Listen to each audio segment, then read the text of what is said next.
आपको श्री गोपाल नारसन का नमस्कार। डिवाइन मेरे हिंदी चैनल में आपका बहुत स्वागत है। चलिए शुरू करते हैं आज की कुछ ताज़ा खबरें। क्या भांग से भी भवन निर्माण हो सकता है? जी हाँ, यह सच है। पौड़ी गढ़वाल के यमकेश्वर कंडवाल फलदा कोट मल्ला में गोहेब एग्रो वेंचर्स द्वारा भांग से भवन का निर्माण किया गया है, जिसका उद्घाटन पूर्व मुख्यमंत्री त्रिवेंद्र सिंह रावत द्वारा किया गया। कुछ युवाओं द्वारा स्वदेशी तकनीक से भारत में निर्मित हेप डेकोविकेटर मशीन द्वारा बिना पानी में भिगोए रेसे निकालने की प्रक्रिया के तहत यह इन्वेंशन किया गया और इससे भांग के रेशों से कपड़ा, कागज और बायो प्लास्टिक का निर्माण करने का मार्ग प्रशस्त किया गया। यह निश्चित रूप से उत्तराखंड के लिए लाभ की खेती हो सकती है, जिससे इस तरह का उत्पादन किया जा रहा है। उत्तर प्रदेश में सन 2012 में किसान आंदोलन के दौरान ट्रेन रोकने के मामले में उत्तर प्रदेश के मंत्री कपिल अग्रवाल समेत 8 भाजपा नेताओं पर मुजफ्फरनगर में मुकदमा शुरू हो गया है। इसमें भाजपा विधायक उमेश मलिक व पूर्व विधायक अशोक कंसल भी शामिल हैं। उत्तर प्रदेश में चुनाव से पहले कांग्रेस की विधायक अदिति सिंह व बसपा विधायक वंदना सिंह ने भाजपा का दामन थाम लिया है। समाजवादी महासचिव प्रोफेसर राम गोपाल यादव पर लिखी पुस्तक राजनीति के उस पार विमोचन कार्यक्रम में पूर्व मुख्यमंत्री मुलायम सिंह यादव ने राष्ट्रीय कवि कुमार विश्वास को समाजवादी पार्टी में आने का न्योता दिया। हालांकि कुमार विश्वास ने इस पर कोई स्पष्ट टिप्पणी तो नहीं की, लेकिन उन्होंने कहा कि उन्होंने दिल्ली में जगह बनाई थी, लेकिन उन्हें निकाल दिया गया और अब दूसरे लोग उन्हें आमंत्रित कर रहे हैं। वहीं मुलायम सिंह यादव ने बेरोजगारी, महंगाई व भ्रष्टाचार के मुद्दे पर एक साथ लड़ने की बात कही। केंद्र सरकार ने मुफ्त खाद्यान्न योजना मार्च 2022 तक बढ़ा दी है। इससे जो 5 राज्यों में चुनाव हो रहे हैं, उसके मद्देनजर माना जा रहा है कि यह योजना मार्च 2022 तक बढ़ाई गई है। 80 करोड़ लाभार्थियों को प्रति माह 5 किलोग्राम खाद्यान्न मुफ्त दिया जाता है। ब्रह्मा कुमारी सेवा केंद्र रुड़की की प्रभारी बीके विमला दीदी की भव्य अंतिम यात्रा निकालकर उनका अंतिम संस्कार मालवीय चौक शमशान घाट पर किया गया। मुखाग्नि देहरादून केंद्र इंचार्ज बीके मंजू दीदी ने दी। दक्षिण सिविल लाइन सेवा केंद्र से शुरू हुई उनकी यह अंतिम यात्रा जो पुराना जो केंद्र है ब्रह्मा कुमारी सेवा केंद्र महावीर एनक्लेव में, वहाँ पर उनको ले जाया गया और उस कक्ष में उनकी देह को रखा गया, जिस कक्ष में वे लंबे समय तक वास करती रही। इसके बाद उनकी देह को बड़े सम्मान के साथ शमशान घाट ले जाया गया और उनको अंतिम विदाई दी गई। इस अवसर पर बड़ी संख्या में ब्रह्मा कुमारी बहनें और भाई मौजूद रहे और उनको अंतिम विदाई देने के साथ साथ ईश्वरीय याद में रह करके उनके द्वारा किए गए सेवा कार्यों को याद किया गया और उन्हें श्रद्धांजलि अर्पित की गई। आज डिवाइन मेरे हिंदी चैनल में इतना ही और इस रिपोर्ट के बाद देखिए बीके विमला दीदी की अंतिम यात्रा की कुछ झलकियां।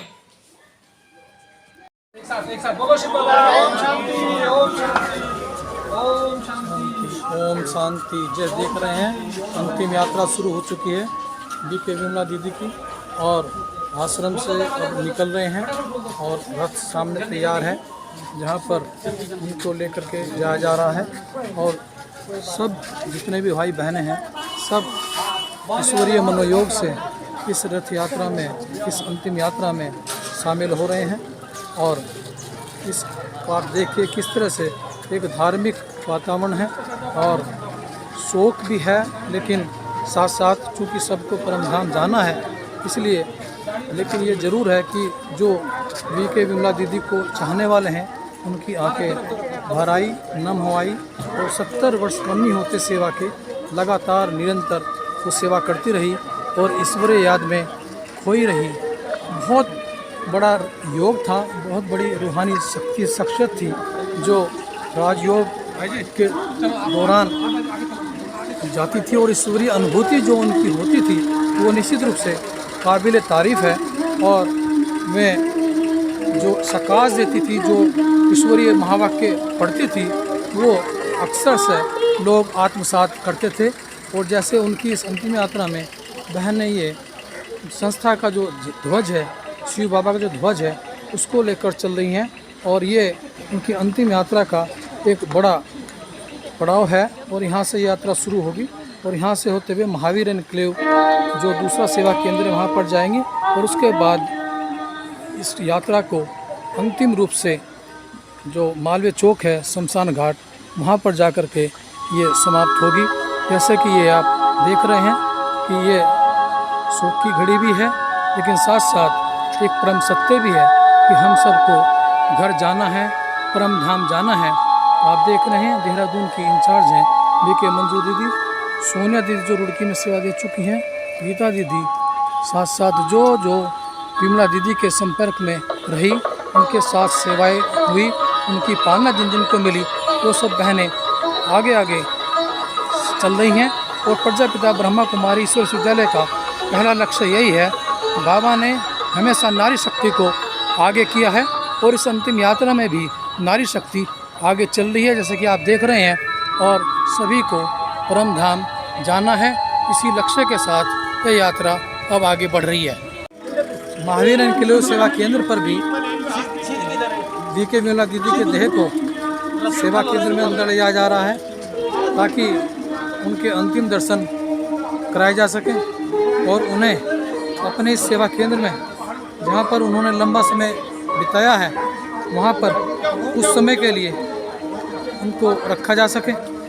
और जो भाई बहन हैं वो अपनी दीदी की इस अंतिम यात्रा में बड़े मनोयोग से शामिल हो रहे हैं। और इस तरह से दीदी अपने इस पहले सेवा केंद्र में आई हैं।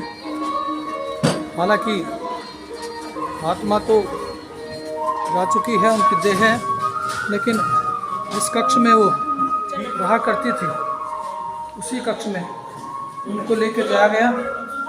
और ये वो यादें हैं जहाँ दीदी ने अपना समय बिताया, वर्षों तक यहाँ रही और राजयोग की शिक्षा भाई बहनों को देती रही।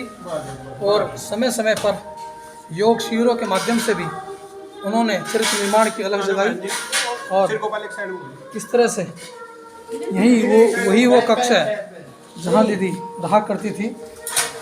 और यहीं पर अब दीदी की देह हम सबको भावपूर्ण कर रही है।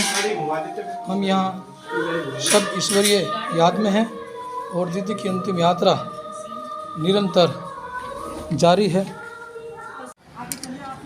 जो पांचों बहनें विमला दीदी को अंतिम विदाई दे रही हैं और उनकी चिता को अग्नि देने का जो काम है वो बहनें कर रही हैं।